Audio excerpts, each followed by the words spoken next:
Deus nos acompanhe durante este dia solene, santo e separado exclusivamente para adoração ao Senhor.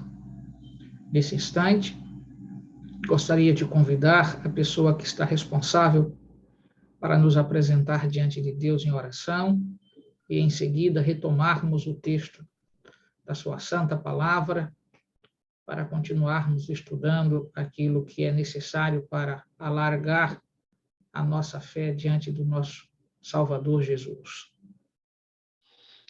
Amém. Oremos. Santo, santo, bom, justo, poderoso e glorioso nosso Deus, nosso Pai. Gratos te somos, ó Deus, por mais um despertar na tua santa e linda presença.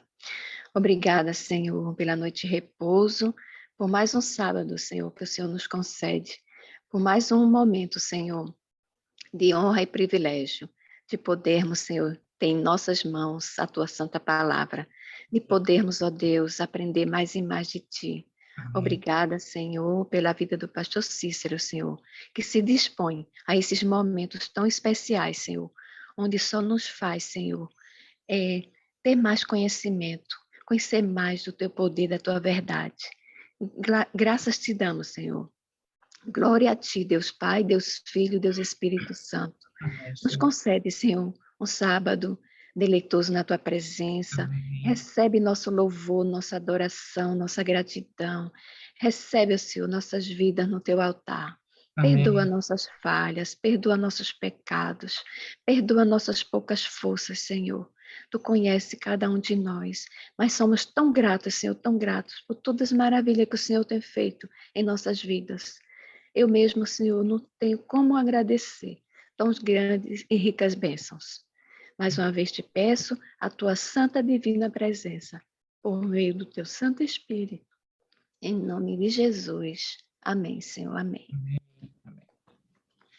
Muito bem, meus queridos irmãos e irmãs, vamos voltar ao texto de Mateus, capítulo 2. Vamos nos centrar a partir aí do versículo 14 e darmos continuidade à leitura, avançando então na narrativa aqui do texto. Ontem nós vimos especificamente que, ao longo da jornada ali da saída dos magos até chegar à casa onde a Maria e o José se encontravam, tivemos então a oferta que os três magos levaram consigo, ouro, incenso e mirra. Esses presentes serviram de estrutura financeira para que pudessem Maria, José e o recém-nascido passarem os dias que iriam passar. Na sua providência e misericórdia, Deus já estava, portanto, providenciando as condições para que eles pudessem passar, como eu já estava dizendo, os dias fora ali do território da Judéia, passarem, então, o tempo no Egito. Então, o ouro, o incenso e a mirra foram utilizados para venda, receberam, portanto, recursos, e com esse recurso puderam, então, se manter no Egito. Há algumas informações históricas que são úteis, né, para onde, de fato, eles se dirigiram. Eu gostaria de tratar desse assunto daqui mais um pouco, mas eu gostaria que você lembrasse que eles não saíram para uma terra desconhecida.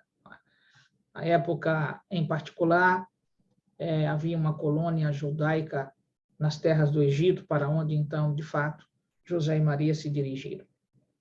Os versículos, então, 14 e 15 do capítulo 2 nos ajudam nestas informações, com, então, a ordem do anjo dizendo: dispõe-te. Aliás, dispondo-se ele, tomou de noite o menino e sua mãe e partiu para o Egito. E lá ficou até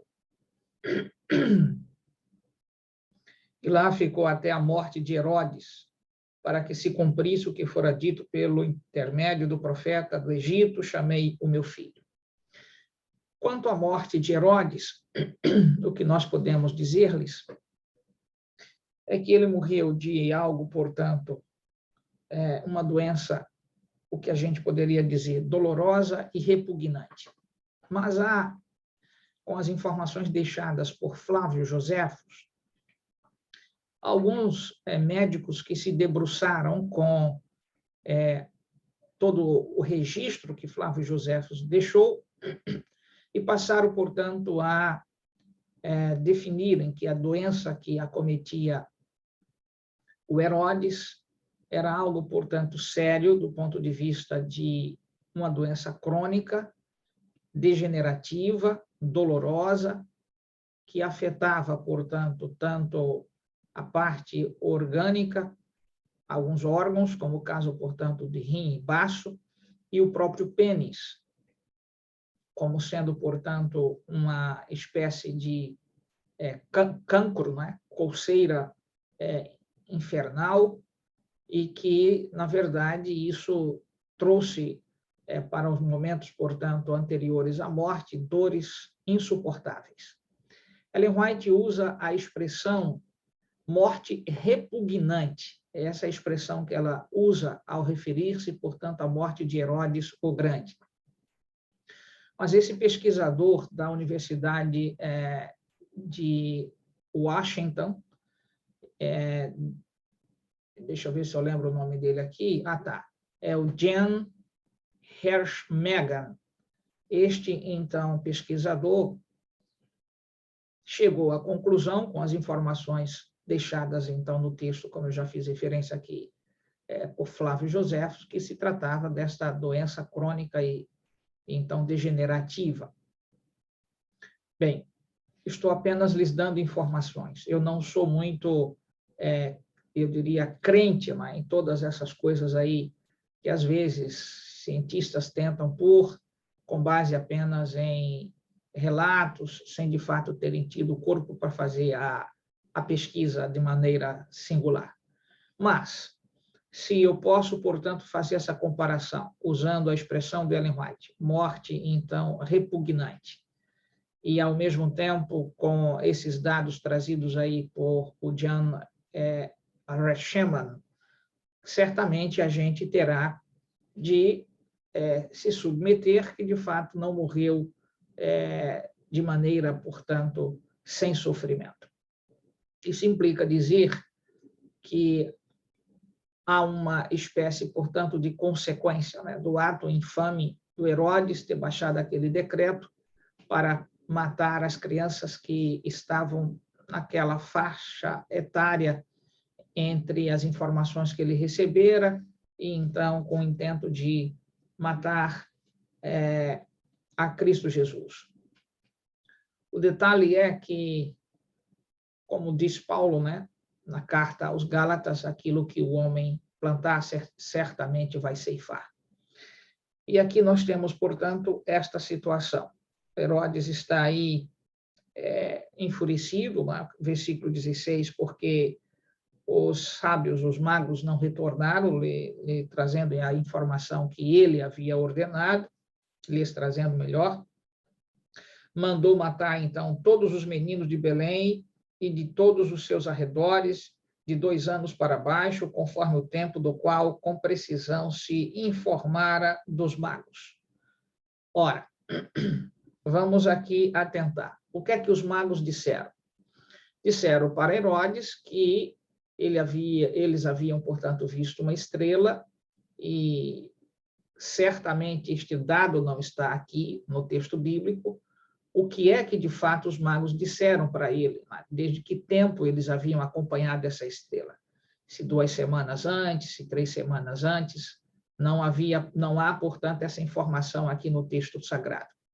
Mas nós podemos, exatamente, mediante as informações do texto de Lucas, mediante, então, o decreto do próprio Herodes em relação ao recenseamento, e com as informações históricas do livro, então, de Flávio Joséfos, que retrata a história dos hebreus, você, então, vai fazendo, portanto, esta conjugação de episódios e você vai atentar, sobretudo, pela profecia de Daniel, capítulo, então, ali, Daniel, capítulo 9, e nós vamos, então, chegar à conclusão, de maneira séria e justa, que as 70 semanas nós temos, então, como precisar, por a profecia das 2.300 tardes e manhãs, o início da profecia, o final, e a descrição que o anjo Gabriel faz para Daniel, acerca, portanto, dos 490 anos que ali estavam reservados para o povo judeu. E naquela profecia, singularmente, você encontra a chegada do Messias. Então, é claro que você tem como precisar determinados períodos históricos ali. Ao mesmo tempo, isso significa dizer que, então, aqui, o decreto de Herodes tem, para aquele momento, uma cena, portanto, bastante forte, já prevista lá pelo profeta, que retratava exatamente esse momento que ocorreria ali. Nós temos o versículo 18, que é, em particular aqui, algo que a gente tem de atentar, que já havia sido, como eu já aqui, então, registrei, esta cena já havia sido predita pelo profeta Jeremias. Então, quando reitero, somam-se esses episódios, nós podemos, então, chegar, de fato, aproximadamente o período aqui em que Herodes realizou este ato infame.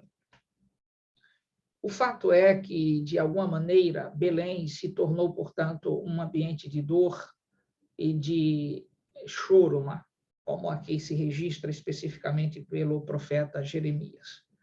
Ouviu-se um clamor em Ramá, estou lendo o verso, portanto, aí 18, pranto e grande lamento.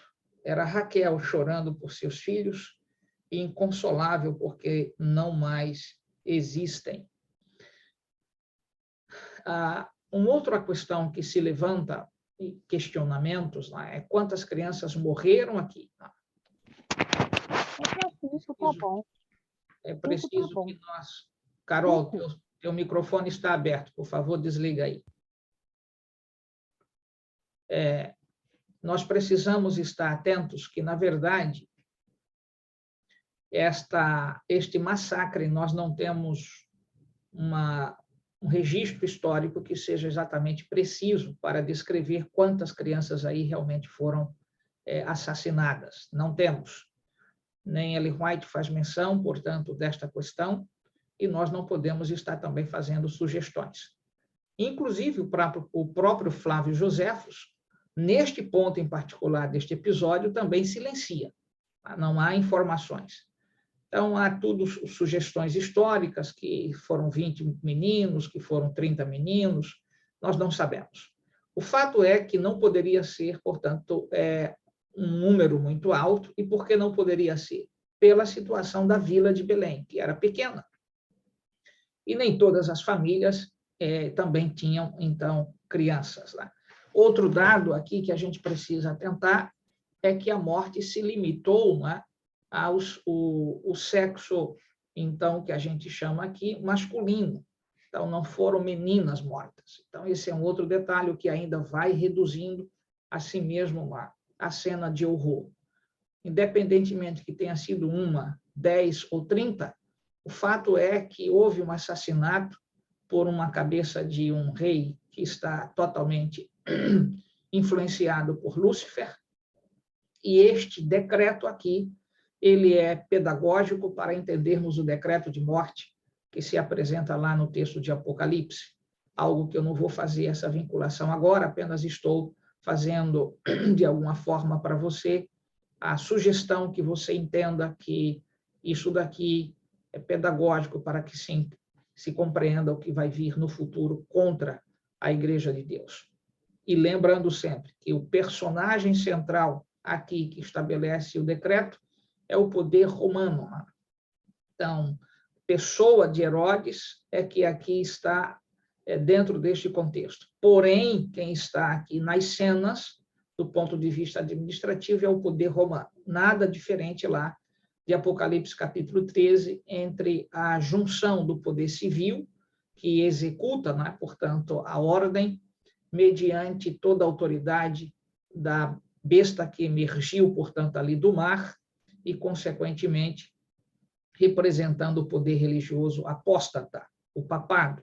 Então, nós temos de atentar que esta vinculação aqui, como eu já dissera, ela é pedagógica. Bem, uma síntese inteligente, para que você não possa se transviar na compreensão. Primeiro, Herodes. Aqui nós não sabemos exatamente quantas crianças morreram em razão do decreto. Número 2, a morte foi, então, repugnante, dolorosa, mas se foi exatamente com essa doença degenerativa, nós não podemos, então, fechar o pacote, mas sabemos exatamente que, por revelação, no texto do livro Desejado de Todas as Nações, fica evidente de que ele realmente morreu de morte dolorosa e repugnante. Um outro detalhe tem a ver que a profecia já previa que essa situação iria ocorrer em Belém. Bem, esses detalhes aqui, eles são úteis para que você compreenda, de fato, que o episódio não é apenas uma narrativa, ele tem, portanto, cumprimento histórico. Agora, voltando o olhar para onde José se dirigiu, quero chamar-te a atenção para o livro do Gênesis. Venha comigo no capítulo, portanto, 41, acompanha comigo, para que a gente, então, possa ter a informação aqui mais,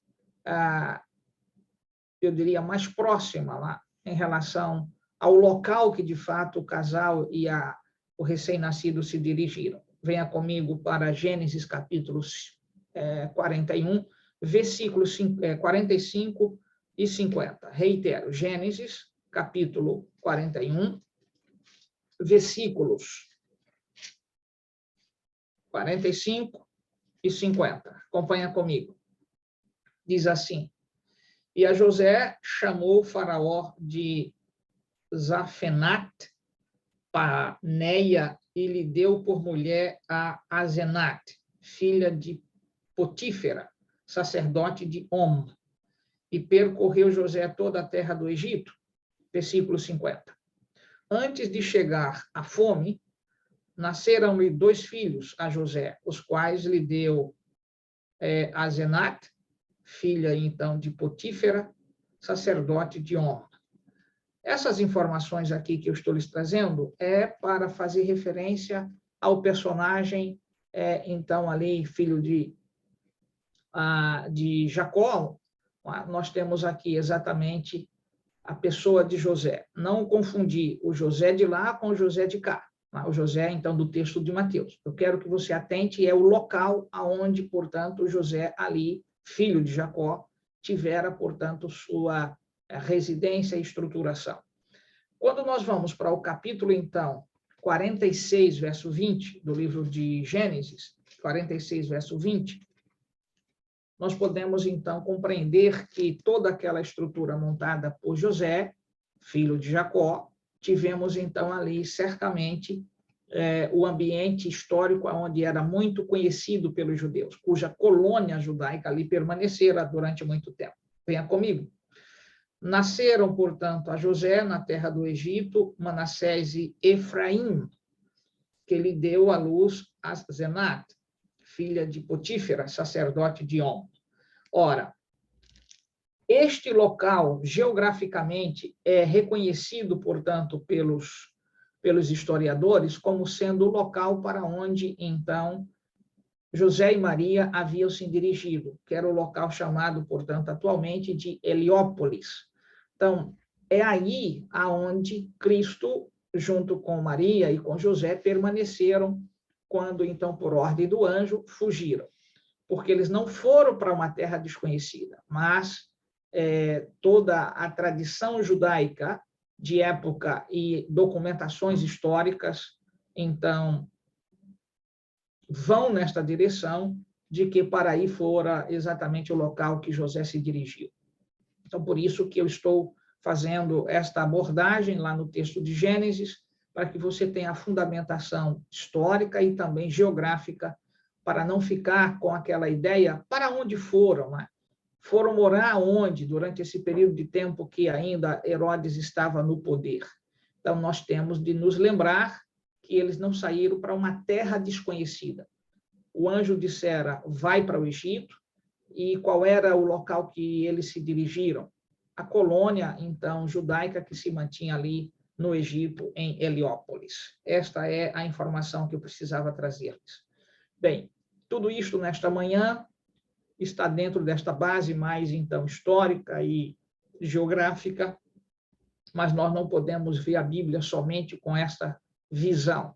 Nós precisamos agora atentar para o lado da mão de Deus conduzindo tudo isto. E este é o ponto mais forte para você nesta manhã. Não percam de vista. José foi obediente à voz do anjo. Não resistiu e não ficou, portanto, fazendo o que a gente chama, ou dando desculpas esfarrapadas.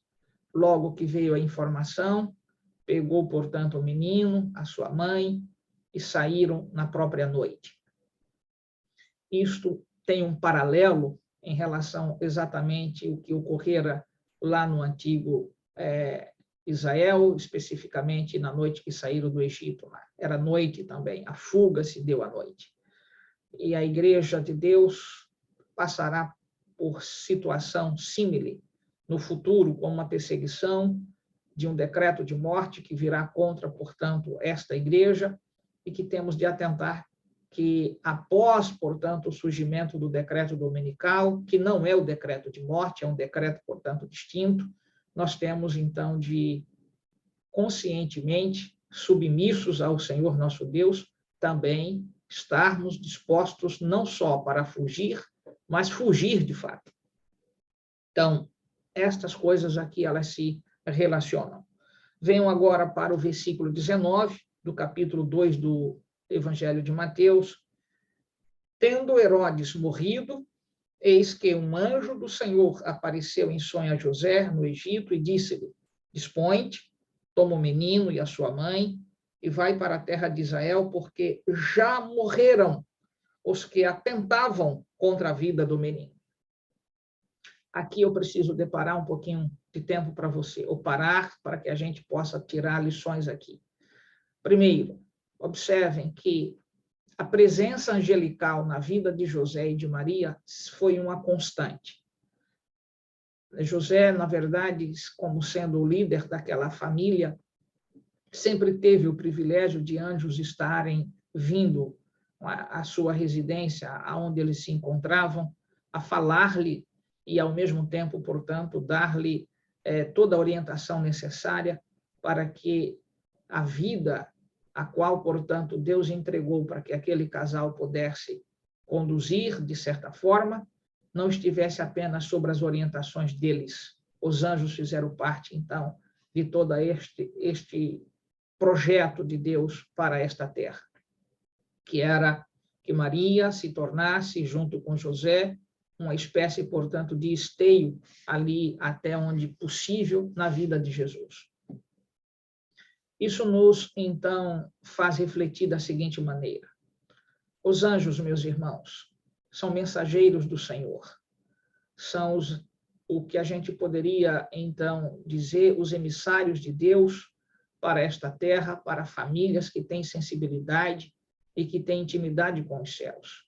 Jamais, jamais duvide da poderosa mão de Deus em te auxiliar, em te mandar, na verdade, mensageiros celestiais. Às vezes, talvez nós não tenhamos tido a graça de ver um anjo em sua compostura, mas você precisa lembrar que eles, na ordem de Deus, podem simplesmente influenciar pessoas, porque talvez ainda não estejamos nas condições adequadas para vê-lo diretamente. Mas eu gostaria de registrar um fato aqui. Em uma das cidades que nós moramos no sul da Bahia, na cidade de Ilhéus, o meu filho pequeno, na época tinha aí, então, 6 anos, o Mateus, tinha sido, na verdade, diagnosticado por um pediatra melhor, uma pediatra, eticamente aqui não vou abrir o nome, e que errou na medicação passada para ele. E, de repente, nós quase estávamos vendo o nosso filho ir embora dentro de casa. Uma dose de amoxicilina que ele tomou, e que, por ser muito forte, a reação estava levando o nosso filho a muitas dores e muito sofrimento. E nós, naquele momento, dentro de casa, preocupados, chorando, por vendo ele lá gritando com tantas dores, nos ajoelhamos diante da sua cama e pedimos a Deus por misericórdia para a vida do nosso filho Mateus. E, pela graça de Deus, as dores amenizaram e nós, então, fomos nos recolher, fomos dormir. No outro dia, Mateuzinho, então, logo cedo, não era costume dele levantar tão cedo, mas, então chegou e bateu na nossa cama e disse assim: papai, mamãe, tinha gente dentro de casa, e nós nos emocionamos muito. E aí eu me assustei, né? Porque nós morávamos num bairro que, de fato, não era essas coisas tão fáceis lá. Na Sapetinga, para quem conhece ali, Ilhéus, nós morávamos na Sapetinga. E aí ele disse: papai, tinha gente dentro de casa.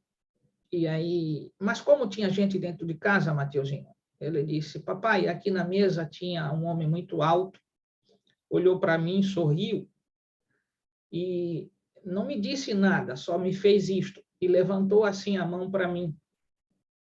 E nós entendemos que a nossa casa tinha sido visitada pelo anjo do Senhor, que ali, na verdade, poderíamos ter segurança que o nosso filho não iria partir.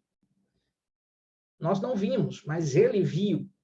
E essa história nós sempre lembramos para o Mateus, para que ele nunca esqueça de que Deus ama, de fato, aqueles que se submetem à sua vontade e são, na verdade, humildes para aceitar de que Deus tem poder para fazer todas e todas as coisas.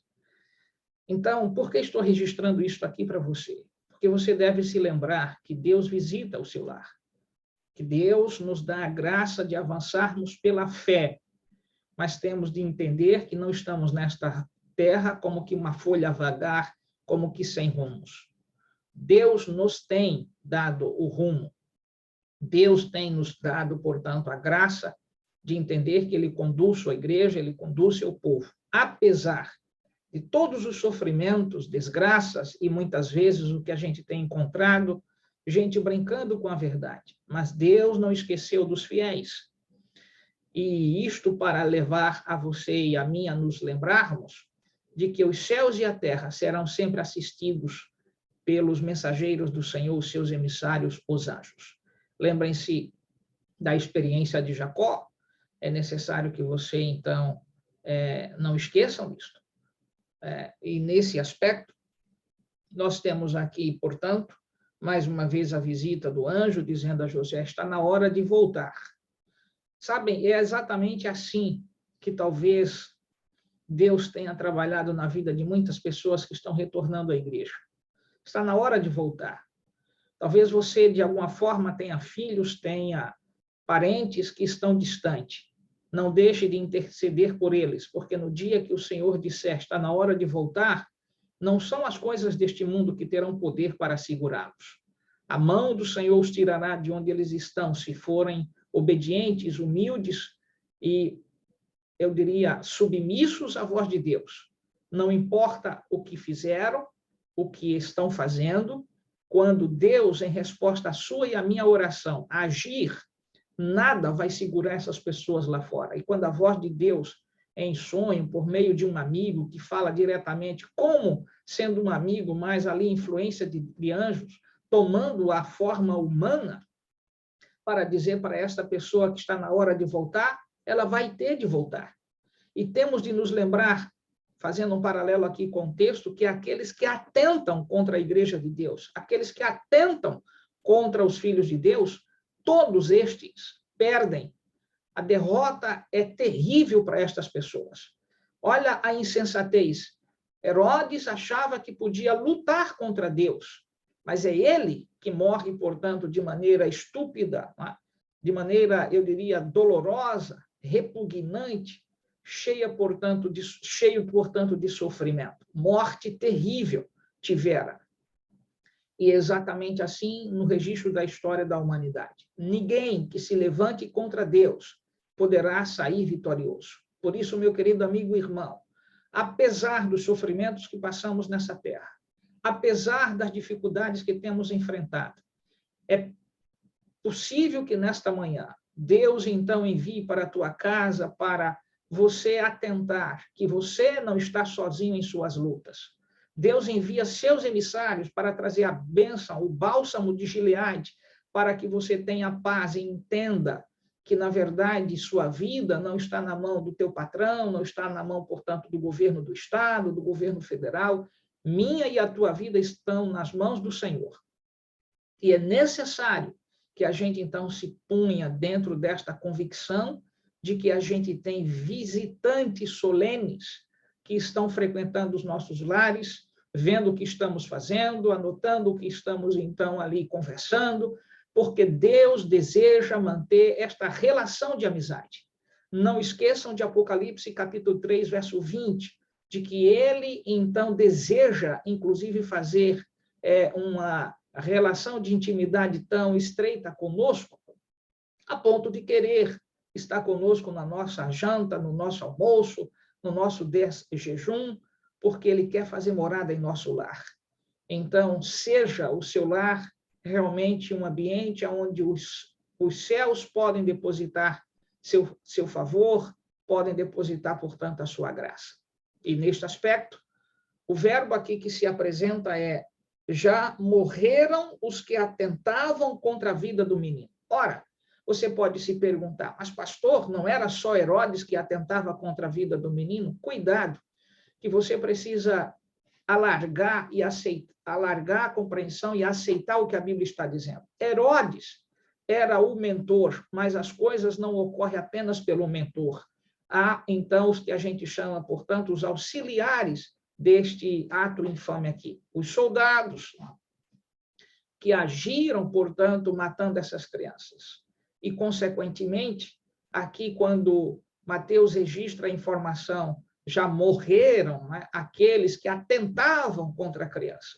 Então, nós não podemos nos limitar a vermos isto só, então, do ponto de vista da pessoa de Herodes. Temos de entender que outras pessoas participaram deste decreto infame. E todos receberam a sua paga.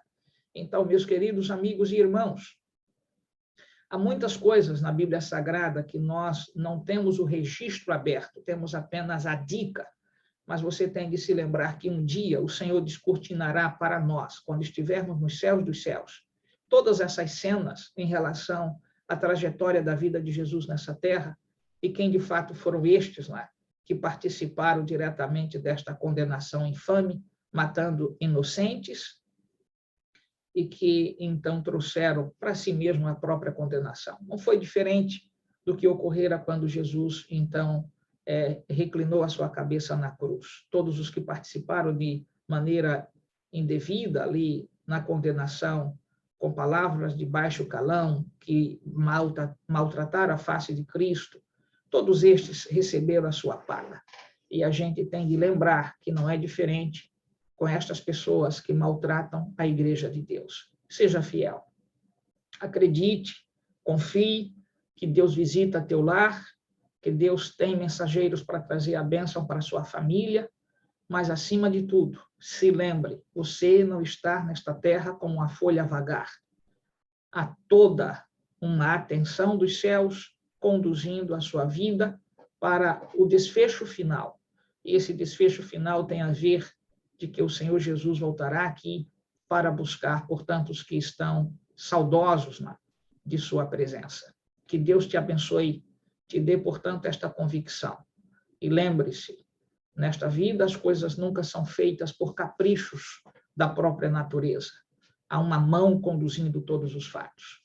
Foi assim na vida de Jesus, foi assim na vida, portanto, de José, de Maria, e o Senhor está te dizendo nesta manhã que é assim também que Ele faz contigo, comigo, no teu lar, no meu lar, porque ele deseja estar aonde há recepção para ele. Que Deus te abençoe. É o meu desejo, igualmente a minha prece. Vamos orar. Querido Deus e amado Pai, nós te agradecemos pelo privilégio de aqui estarmos, de podermos, então, dedicar tempo de estudo para ti, compreendendo através de tua palavra o que é necessário para desenvolvermos a nossa fé. Obrigado, muito obrigado, pelo ministério singular dos anjos, nossos amigos que, em momentos tão difíceis, de dor ou de alegria, sempre estão presentes, nos trazendo o que é necessário para podermos compreender que Deus de fato nos ama. Senhor, obrigado, portanto, por esta defesa singular, mas, acima de tudo, obrigado pela salvação em Cristo Jesus, pela amizade estreita com o nosso amigo Espírito Santo, que ele se mantenha sempre nos impelindo a compreender as verdades de tua palavra e nos traduzindo naquilo que é necessário para que a nossa fé seja robusta diante de ti. Dá-nos, de fato, a continuidade neste dia de adoração, ao louvarmos o teu nome em tua igreja, aqueles que já o fizeram, nossos irmãos que estão fora deste país, tão distantes, mas unidos pela mesma fé. E nós outros que aqui estamos, nos ajudes ao chegarmos em tua igreja com o desejo de te adorar, louvar o teu nome e desenvolvermos fé na palavra santa que deixaste para todos nós nesta terra. Senhor, aceite nossa prece. Também nos lembramos nesse instante dos teus filhos que estão acometidos de doenças, em leitos, aí separados da família, em hospitais.